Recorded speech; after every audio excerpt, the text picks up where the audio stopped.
Este grupo de protistas parásitos son de interés para la salud pública, dado que generan problemas por diferentes procesos patológicos, particularmente en las zonas tropicales, en las zonas de tierra caliente, así como en algunos lugares que tengan presencia de triatómidos o flebótomos con presencia o contaminación de kinetoplástidos.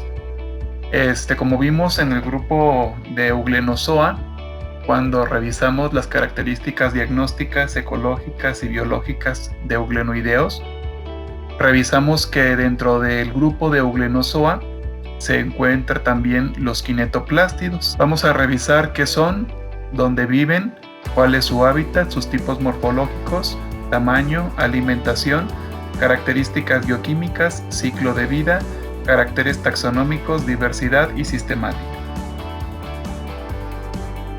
Los kinetoplástidos son protistas parásitos unicelulares flagelados. Algunos de ellos tienen la capacidad de desarrollar procesos como membranas ondulantes, las cuales están asociadas a unas líneas guiadas por mitocondrias. Van a presentar una mitocondria muy larga que casi cubre toda la célula, así como un núcleo, un gran núcleo y una estructura que se le denomina cinetoplasto. Van a presentar un cinetosoma basal. Este cinetosoma basal está asociado a unas fibrillas conectadas con el flagelo.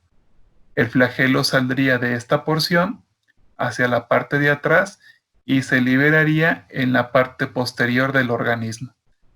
Va a presentar tanto el flagelo para su locomoción, así como esta estructura de membrana ondulante. Algunos kinetoplástidos son de vida libre. Los kinetoplástidos que son de vida libre los vamos a encontrar particularmente en algunos ambientes denominados infusorios. Estos ambientes son cuerpos de agua o pueden ser algunas charcas temporales que presenten vegetación en putrefacción, es decir, agua con una cantidad de materia orgánica muy importante.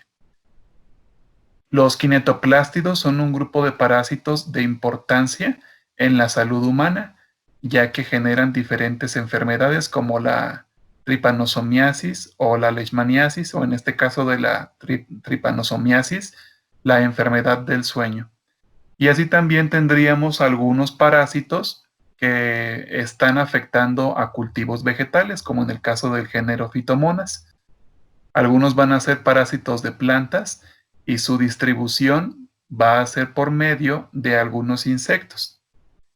Los kinetoplástidos que son de vida libre los vamos a encontrar tanto en agua dulce como en ambientes marinos. Los kinetoplastos son organismos muy pequeños, incoloros, que pueden llegar a presentar uno o dos flagelos.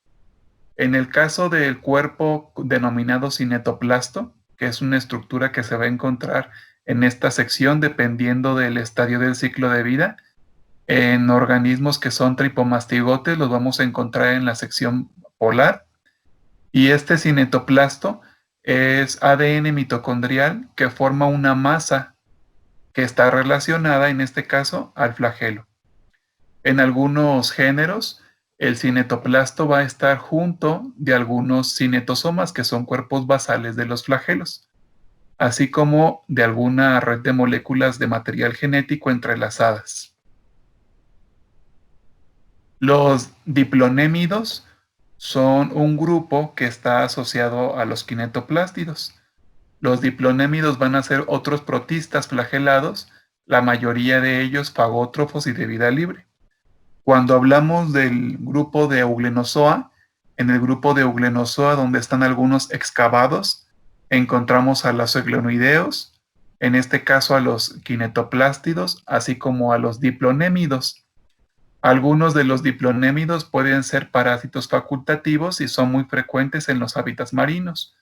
Van a alimentarse de pequeñas porciones de materia orgánica denominada detritus, así como de algas pequeñas y algunas partículas pequeñas.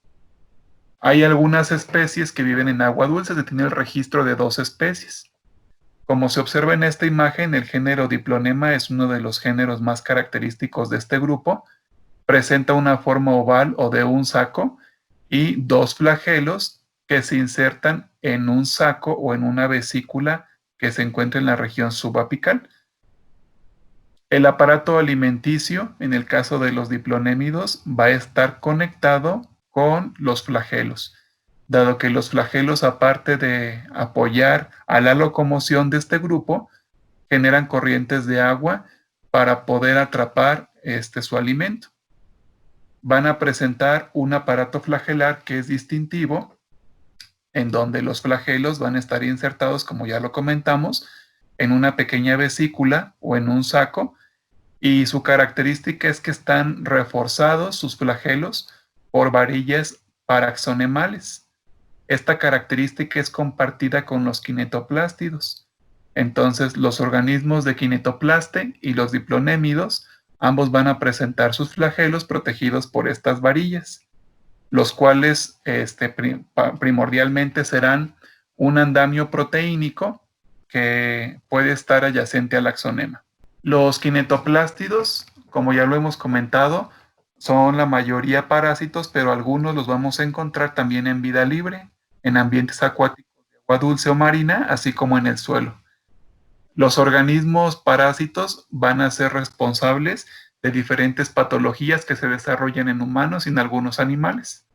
Su nutrición es heterótrofa, bien por fagotrofía u osmotrofía, es decir, su nutrición sería holozoica y saprozoica. Algunos van a ser parásitos de plantas, como lo vimos el género Phytomonas, que lo podemos observar en esta ilustración, así como organismos de los géneros Cryptovia, que pueden afectar a los peces, así como el género Ictioyobodo, también afecta a los peces. En el caso de estos dos géneros, se van a alimentar principalmente de sustancias mucosas que se derivan de los arcos branquiales de los peces. En el caso de los kinetoplástidos, que son parásitos, pueden tener ciclos de vida donde tengan un vector de transmisión o puedan tener diferentes vectores de transmisión. En algunos ciclos sencillos solamente presentan un huésped y en ciclos de vida más complejos van a presentar diferentes huéspedes, así como diferentes vectores. Los kinetoplástidos de vida libre los vamos a encontrar muy abundantes en agua que tenga vegetación en pudrición. Van a ser abundantes en ambientes ricos en materia orgánica disuelta. Los kinetoplástidos que se presentan en ambientes de vida libre se van a encontrar en la superficie de la columna del agua, ya que tienen requerimientos estrictos de oxígeno. En este caso, el género Bodo es uno de los más comunes en ambientes de agua dulce y marina. Algunos kinetoplástidos van a ser coprozoicos y en algunos casos se pueden llegar a confundir con otro tipo de parásitos en muestras de heces o de orina. Los bodónidos, como el género Bodo, no se encuentran en estadios parasitarios utilizando de hospedero al ser humano, ya que la temperatura de incubación que presentan es mucho menor a la que tiene el cuerpo humano, entonces no soportan la temperatura del cuerpo humano para poder desarrollarse. Por lo tanto, algunos de ellos van a encontrarse en vida libre con capacidad de desarrollar quistes, mientras que otros no van a poder desarrollar quistes. En el caso de la especie Bodo saltans, se ha documentado que no puede llegar a formar quistes, mientras que algunos que lo pueden hacer forman quistes con unas películas muy delgadas. Entre los bodónidos epizoicos se va a encontrar el género Cephalotamnium, el cual va a formar algunas colonias unidas al copépodo, que en este caso sería su huésped. Algunos bodónidos van a encontrarse en las agallas de los peces, como Cryptovia, así como organismos del género Ictioyobodo. Su medio de dispersión sería a través de vectores, pero también se pueden incorporar a través de los desechos fecales de algunos vertebrados, como lo vamos a ver a continuación. En esta imagen tenemos a todo el grupo de los excavados, donde se encuentra el grupo de Eugenozoa, Encontramos por aquí a los eulénidos, así como a los diplonémidos y a los kinetoplástidos. Los tres grupos formando el gran grupo o el clado de Euglonozoa. En el caso del género Ictioyobodo, tenemos que es un parásito de agua dulce. En esta imagen tenemos una fotografía de los arcos branquiales y podemos observar cómo se encuentran infestados. Cada una de estas, como lentejas de color rosita con morado, son organismos de Ictioyobodo. Están alimentándose de las secreciones que están generando los arcos branquiales. Y en este caso, los arcos branquiales van perdiendo su capacidad para la transferencia de gases. En el caso de algunos otros kinetoplástidos, pueden llegar a vivir en el torrente sanguíneo, como en el caso de Trypanosoma, y se van a transmitir principalmente por algunas sanguijuelas acuáticas, algunas chinches, así como algunas moscas, o directamente por consumo de materia fecal entre los peces. En el caso del género Cryptobia, tenemos que puede habitar en el tracto digestivo, en el esófago, en el estómago de diferentes teleosteos marinos, y llegan a ser tantas el número de especies o el número de organismos que forman tapetes en el tracto digestivo.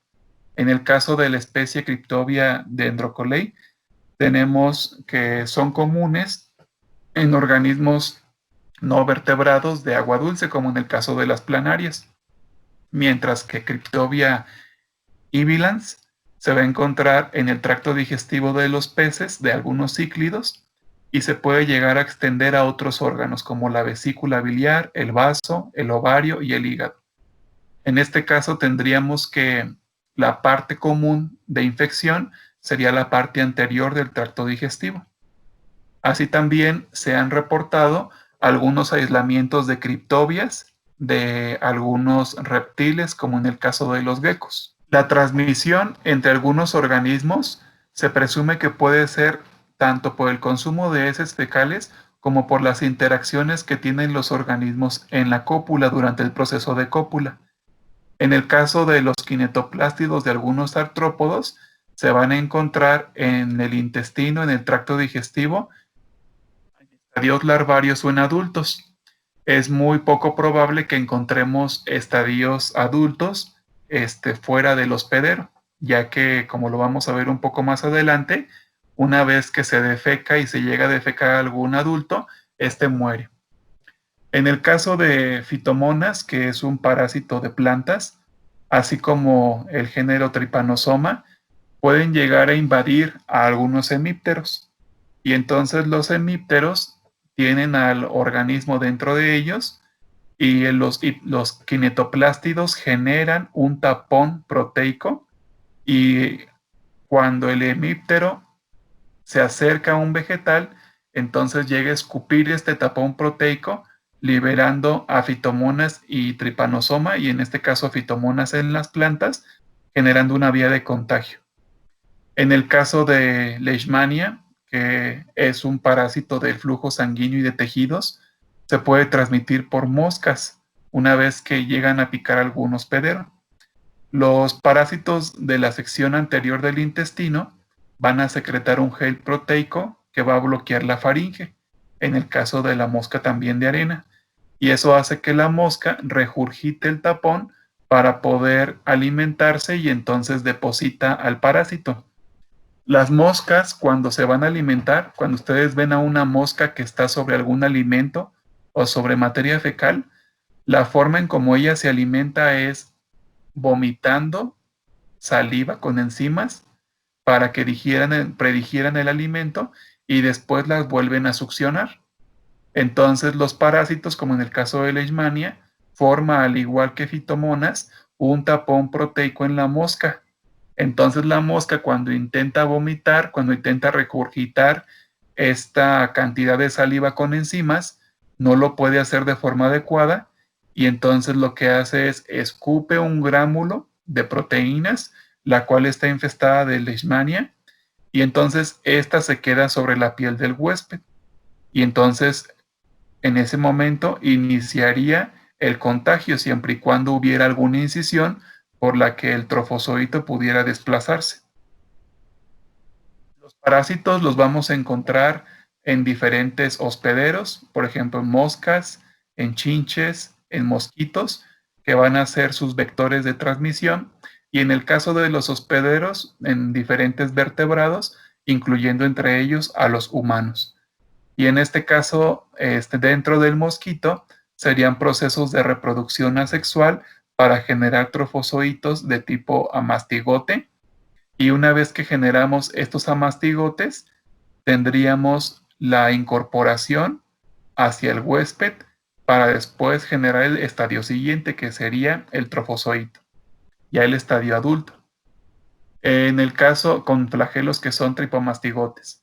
En el caso de kinetoplástidos que son de vida libre, tendríamos que esta agua estancada que tiene materia orgánica en descomposición son ambientes propicios para el desarrollo de este grupo.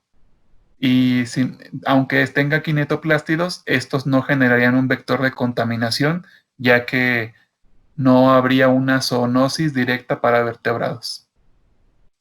Entonces tendríamos que los mosquitos los vamos a denominar flebótomos, a las chinches los vamos a denominar triatomios, y el flebótomo y el triatomio se van a encargar de esparcir a los diferentes kinetoplástidos. En el caso de la chinche llegaría al huésped, se alimenta de él y entonces deja un orificio. Una vez que se alimenta de él, la chinche cuando está comiendo va defecando. Entonces, al defecar, va a defecar algunos organismos y cuando el huésped siente comezón por la picadura del triatomio, entonces se rasca y esparce la materia fecal de la chinche, haciendo que algunas partes de esta materia fecal lleguen a la herida y entonces el tripanosoma en este caso pueda entrar al flujo sanguíneo. En el caso de Leishmania, la mosca tendría un efecto muy parecido y en el caso de otros protozoos parásitos pudieran llegar también a transmitirse por el mosco. En el caso del mosco sería por una contaminación directa entre la probóscide y el hospedero. Aquí observaríamos que en el caso de la leishmania y el tripanosoma, además de habitar el tripanosoma el flujo sanguíneo, puede llegar a formar algunos estadios enquistantes en tejido y leishmania es muy común que llegue a colonizar el tejido generando diferentes oocistos. Tenemos entonces diferentes fases amastigote, promastigote, pimastigote y tripomastigote. El trofozoito, que es el adulto, puede llegar a estar en alguna de estas fases. El trofozoito de tripanosoma estaría en la fase de tripomastigote. Si recordamos la clase de características generales de los protistas, estas fases van a estar relacionadas con el tipo de flagelo y la relación que tenga el flagelo con el cuerpo basal y el núcleo. Entonces tendríamos que el amastigote es una estructura que no presentaría un flagelo y entonces el axonema no es desarrollado y tenemos un cinetoplasto y un núcleo. La posición del núcleo con respecto al cinetoplasto es la que va a cambiar. Por ejemplo, en el promastigote tenemos la misma posición del núcleo y del cinetoplasto, pero ahora ya tenemos un flagelo. En epimastigote tenemos que el núcleo junto con el cinetoplasto están muy cerca, casi de parte lateral, y tendríamos el flagelo, pero además el desarrollo de una membrana ondulante. Y en tripomastigote, el cinetoplasto ya no se encuentra cerca de donde inició el flagelo, sino se traspasó al otro polo de la célula, estaría en la parte posterior al núcleo y tendríamos una membrana ondulante bien desarrollada, asociada a unas cintillas que genera el cinetoplasto.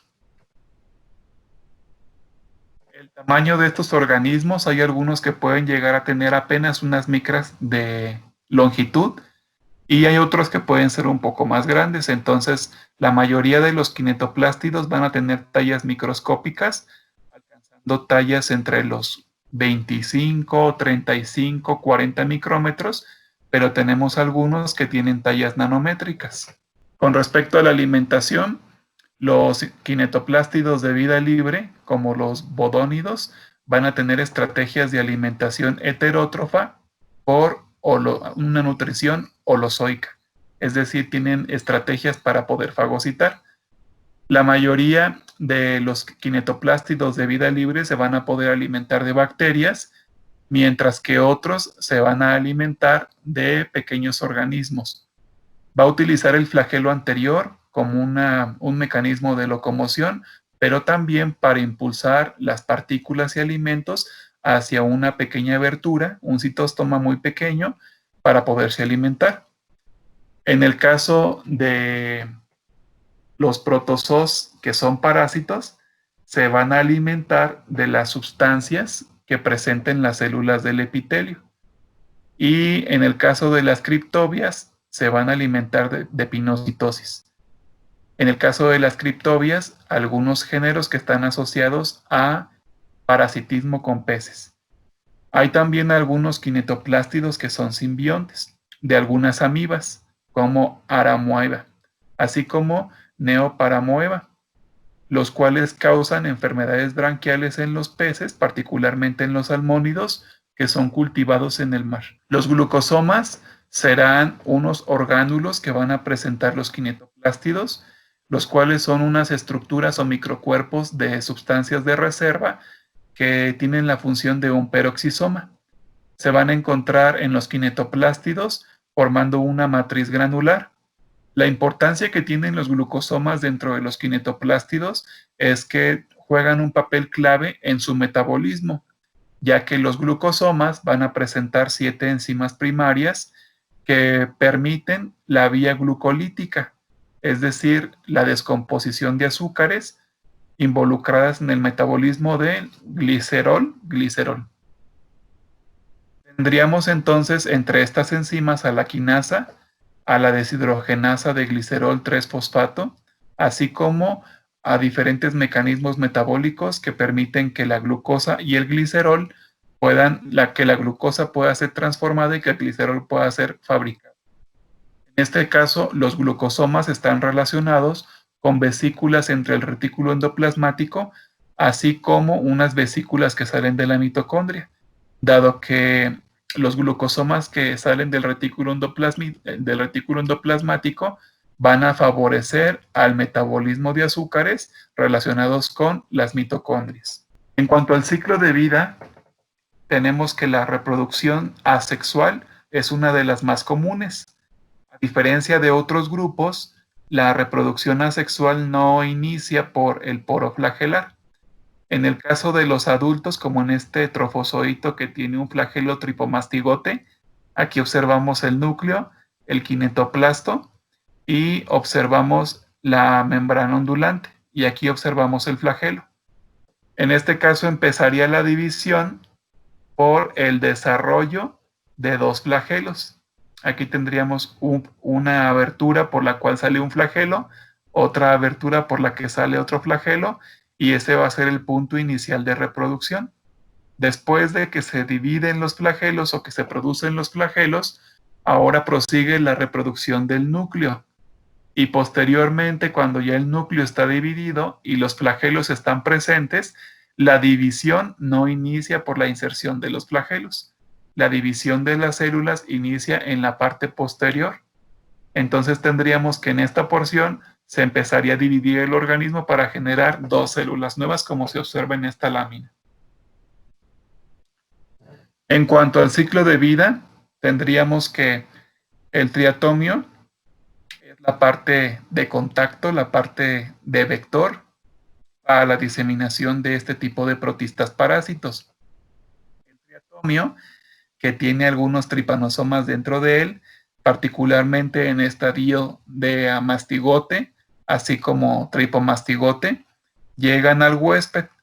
El huésped final es picado por el triatómido, que en este caso se iba a alimentar del huésped, y al alimentarse deja algunos trofozoitos, así como algunos estadios no desarrollados de tripanosoma. Cuando el huésped siente algún tipo de comezón por la picadura, entonces empieza a introducir a los amastigotes dentro de su cuerpo. Ya que introduce a los amastigotes dentro de su cuerpo, se van a desarrollar hasta llegar al estadio de tripomastigote. Cuando llegan a tripomastigote, entonces otro triatomio llega y se alimenta y se inocula de este parásito. Y entonces ya dentro del triatomio se da los epimastigotes, la multiplicación asexual y los tripomatigotes metacíclicos para poder después volver a contaminar a otro huésped. También el tripanosoma puede ser transportado por la mosca tsetse, ocasionando lo que comúnmente se le conoce como la enfermedad del sueño. El mecanismo es muy parecido, dejando una picadura y a través de esta picadura tendríamos que la piel queda vulnerable para que sea el contagio de los kinetoplástidos. Una vez que el tripanosoma invade al huésped, entonces primero se va a distribuir a través del torrente sanguíneo, alimentándose de células sanguíneas, y posteriormente se va a ir transportando a algunos órganos con cantidades de oxígeno adecuadas. Entonces es muy común que se transporte a los ojos y a las órbitas donde se encuentran los párpados, generando estas inflamaciones. Una vez que se generan ese tipo de inflamaciones, el huésped ya está infestado de tripanosoma y probablemente no solamente lo tenga alojado en el ojo, lo tenga también en otros órganos como hígado, vaso y riñones. En América está reportada la enfermedad de triponomiasis para todo el continente americano, incluyendo algunos sectores de Estados Unidos, pero no hay casos reportados para el norte de Estados Unidos, Alaska y Canadá. En el caso de Leishmania, que puede ser transportada por mosquitos, la Leishmania, a diferencia de tripanosoma, no se aloja directamente en tejido de órganos, sino se aloja en tejido relacionado a la piel, a este órgano que es piel, generando unas lesiones muy importantes porque se empieza a alimentar y va destruyendo las células del epitelio. En algunos casos puede llegar a destruir las células que generan la mucosa en la nariz, así como las células lagrimales de ojo, generando lesiones que ya son permanentes. Entonces, una vez que existen casos graves de leishmaniasis, no se recuperan ese tipo de lesiones, pero sí se pudiera revertir la contaminación por el parásito. En cuanto a los caracteres taxonómicos, se considera que la forma de la célula, la posición de los flagelos, la presencia de membranas, el tamaño y forma del kinetoplasto son características para identificar a kinetoplástidos. Los podemos dividir en dos grupos, los que son uniflagelados y los que tienen flagelos heterodinámicos, uno que va dirigido hacia adelante y que es locomotor, y el otro que va dirigido hacia la parte posterior. La presencia o ausencia del flagelo es un carácter taxonómico, así como el tamaño de las células, el tamaño y la posición que ocupa el cinetoplasto, así como el grado de desarrollo de la membrana ondulante, la forma de la célula y la presencia de algunas extremidades que pudiera presentar la célula. En el caso de Trypanosoma congolense, tenemos un flagelo muy extenso y único. Tendríamos una membrana ondulante, un cinetosoma, el cual va a estar localizado en la base del flagelo, y este cinetosoma va a estar asociado a unas fibrillas relacionadas con la mitocondria. Aquí tendríamos a una mitocondria extendida, en el cual está el cinetoplasto, como una extensión de la mitocondria. Todo esto sería la mitocondria. Tendríamos entonces al cinetosoma, al cinetoplasto, un gran núcleo, y la posición que tenga el cinetoplasto va a ser muy importante para poder identificar. Así también tendríamos algunos microtúbulos peliculares, nada más que los microtúbulos peliculares no se observarían en microscopía de luz. Tendríamos que utilizar microscopía electrónica para poderlos observar. En cuanto a la diversidad, el grupo de los kinetoplástidos abarca a dos grupos principalmente, a los pro-kinetoplastina y a los meta-kinetoplastina, donde se encuentra el grupo de Trypanosomátida, donde está Trypanosoma, Leishmania, Phytomonas, todos ellos parásitos, algunos de ellos de animales o vertebrados y otros de plantas, así como Eubodónida con Parabodónida y Neobodónida, donde vamos a encontrar algunas especies que van a ser de vida libre y que se van a encontrar en diferentes ambientes. En cuanto a la posición sistemática, tenemos que todo el clado de Eugenozoa va a considerar a organismos euglenoideos, que sería todo este clado, a organismos diplonémidos, que sería este clado de aquí, este grupo, y a organismos kinetoplástidos. Si observamos, los kinetoplástidos no presentan un origen monofilético. Tendremos diferentes estructuras en las cuales las más evolucionadas serían estructuras que se han adaptado a la vida libre, mientras que la mayoría del grupo van a ser organismos parásitos. Tenemos entonces que los kinetoplástidos los vamos a dividir en estos tres grupos, como ya lo hemos mencionado, y tendríamos una relación directa con el grupo de los euglénidos. Particularmente esta relación con base en la protección que tiene el flagelo por estas varillas. Los kinetoplástidos van a estar localizados en este sector del árbol de clasificación de los supergrupos de protistas relacionados con otros organismos como parabasálidos, el grupo de los fornicados. Tendríamos también a Discoba, que son un grupo de organismos euglenoideos, y estarían intermedios entre los organismos que dieron origen posteriormente a los clados de Opisthoconta y Amegozoa.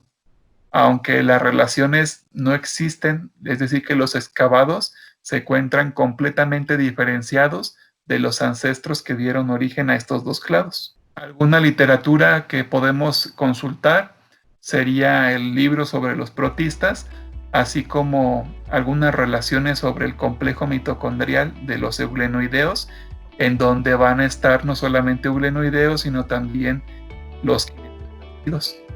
Tendríamos un documento sobre algunas particularidades de la estructura de las mitocondrias de algunos protistas parásitos como los kinetoplástidos, y también la evolución de las fuentes de energías o las redes metabólicas en los kinetoplástidos. Hay diferentes artículos que mencionan cuestiones de salud pública que también son interesantes para revisar los casos clínicos, así como textos como este libro de los protozoos, que habla de diferentes protozoos que son parásitos particularmente.